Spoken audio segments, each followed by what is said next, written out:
involving Barack Obama in this Iran deal. Senator Bob Corker, in my view, was complicit with Barack Obama in getting this Iran deal passed. When as chairman of the Foreign Relations Committee, he led the fight to abandon the Constitution and the treaty provision in the Constitution. He is a miscreant. He has said today that he supports Trump, and he'd be happy to serve in a Trump administration, as has apparently John Bolton, I understand. I don't know that for a fact, but that's what somebody told me. Oh, and by the way, breaking news on the Fox News Channel, former Senator Bob Dole has endorsed Donald Trump. Now, does anyone think former Senator Bob Dole would have endorsed Ted Cruz? Well, that's neither here nor there right now. I'm sure that endorsement will pull over at least 3 or 4 or 5 people. But I want you to listen to this because it's important via Mediaite. Remember that time, writes Alex Griswold, the White House deceived those gullible Americans about the Iran deal? Ha ha, good times, right? That was the undeniable tone of a recent New York Slimes profile of President Barack Obama's National Security Advisor, Ben Rhodes. Ben R-H-O-D-E-S. Don't forget that name. In the profile, Rhodes goes on at length about his failed attempt to become a novelist and how he sees it at the White House as essentially the same kind of storytelling and narrative weaving, and when crafting his non-fiction storylines involves selling the American people fiction, while Rhodes was more than up to the task. Now here, in part, is what he said to the New York Slimes, and I quote directly.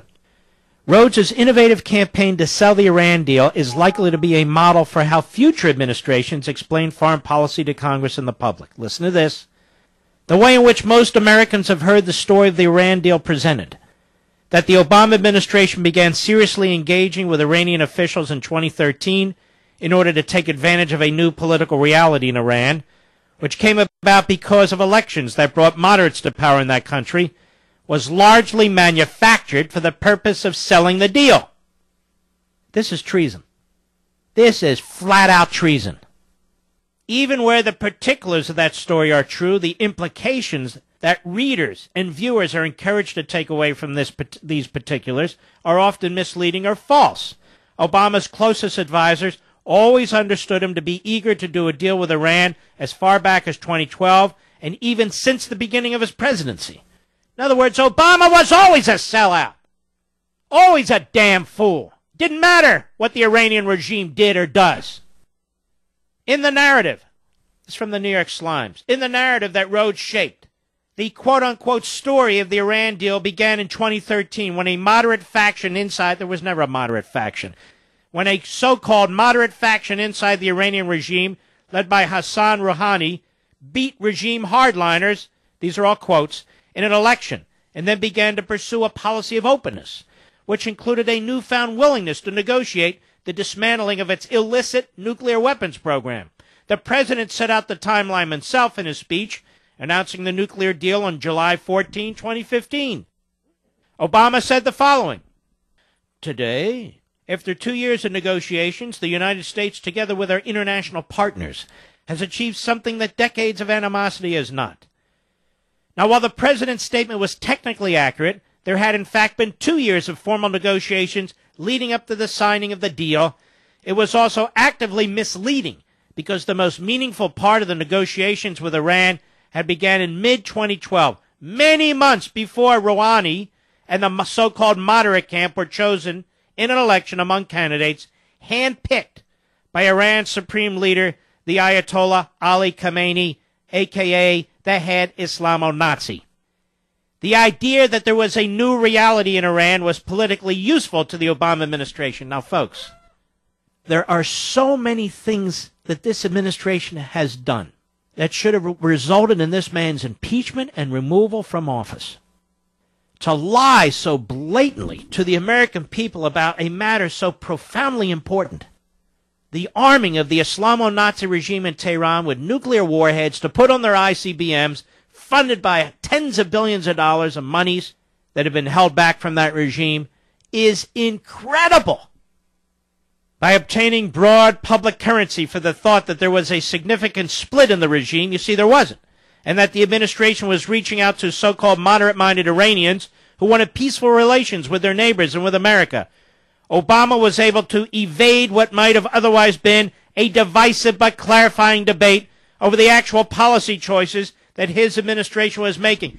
And that damnable Bob Corker, that damnable Republican from Tennessee, Bob Corker, who's now endorsed Trump, who'd be happy to serve in a Trump administration, that damnable buffoon gave cover to the other damnable buffoon, Barack Milhouse Benito Obama. They lied through their teeth to us. And I told you at the time, there is no damn thing as a moderate faction within that regime. A moderate faction reaching out to us. More open. Well, all lies. And the guy who was the mouthpiece, the big lie, is bragging about it in the New York Times. Just like that other twerp, the architect of Obamacare, went on and on, laughing about how they lied to the American people about Obamacare, which is imploding as I speak. Because liberalism, the left statism, if you will, they have to lie. They have to lie over and over and over again. Otherwise, they can't exist. This is amazing. Absolutely amazing. By eliminating the fuss about Iran's nuclear program, the administration hoped to eliminate a source of structural tension between the two countries, which would create the space for America to disentangle itself from its established system of alliances with countries like Saudi Arabia, Egypt, Israel, and Turkey. With one bold move, the administration would effectively begin the process of a large-scale disengagement from the Middle East. I despise these. You know what? I hate these people. I truly do. To take a public trust like this buffoonish-looking zoo-like character, this Rhodes, Ben Rhodes. As media goes on, it'd be one thing if the New York Times dug through archives, spoke with anonymous government officials in hushed tones, and independently came to the conclusion that the White House was lying to the American people about the purpose and history behind the Iran deal. That factoid alone ought to be the front page headline in papers across the country, rather than consigned to page 44 of the Sunday magazine. To say nothing of the last paragraph, where we learn that the long-term policy goal of the administration is to, quote, disengage, unquote, from Israel and our Arab allies and wash our hands of the Middle East. In line with that policy, the purpose of the Iran deal is not to protect our allies, but to abandon them. That's not just a repudiation of 40 years of American policy. It's a vindication of everything critics have claimed about Obama's foreign policy for years. Wow. Alex, baby, go for it. But a sitting White House official is openly admitting all of this in an on-the-record interview with a journalist for America's most prominent media institution. He does so without a hint of shame or any sense that these admissions might face a backlash.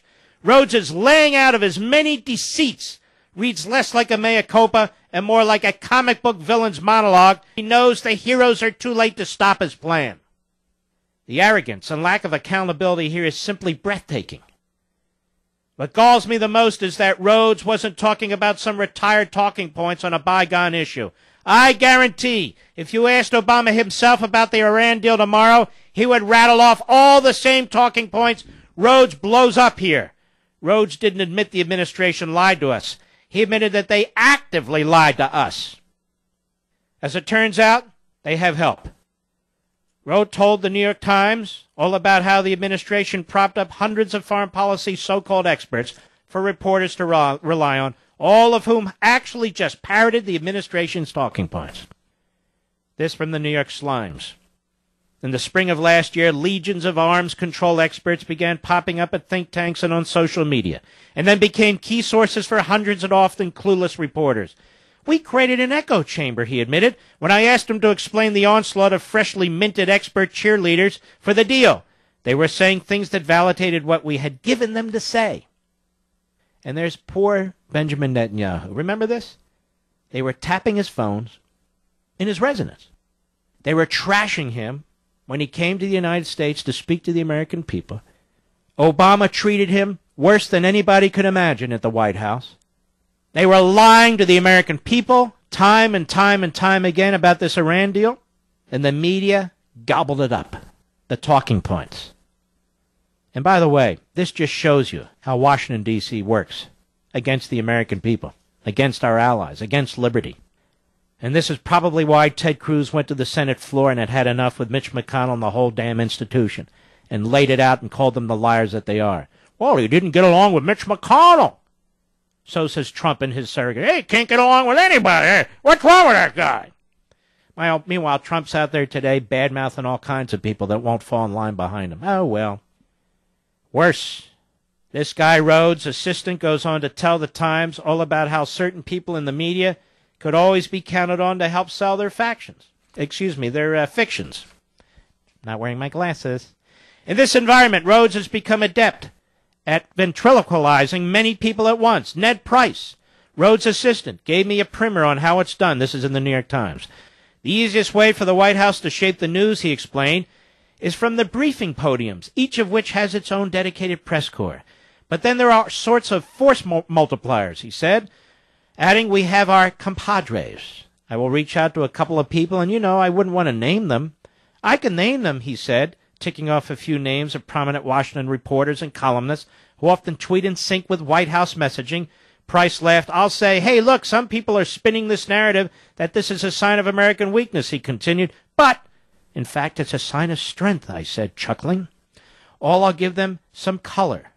And the next thing I know, lots of these guys are in the .com publishing space and have huge Twitter followings, and they're putting out this message out on their own. This is how fascist and communist regimes conduct themselves, ladies and gentlemen. I've told you Barack Obama is a despot. A soft despot, but a despot nonetheless. He's an imperial president. That's what he is. He's a liar. He's a two-faced liar. Smiling, laughing all the way, warning us. Hey, this isn't a reality show. The presidency's an important job. Yeah, you jerk. I can't wait the day you walk out of the Oval Office. It's apparently now a laughing matter that some of the most prominent reporters in Washington are nothing more than mouthpieces for the administration, writes Alex. I remember when it was considered a journalistic scandal that the media might not have been tough enough on George W. Bush's claims about weapons of mass destruction in Iraq. But now, the fact that the White House is openly colluding with prominent journalists, and this is well known enough that a New York Times reporter can rattle off their names, is greeted with a shrug.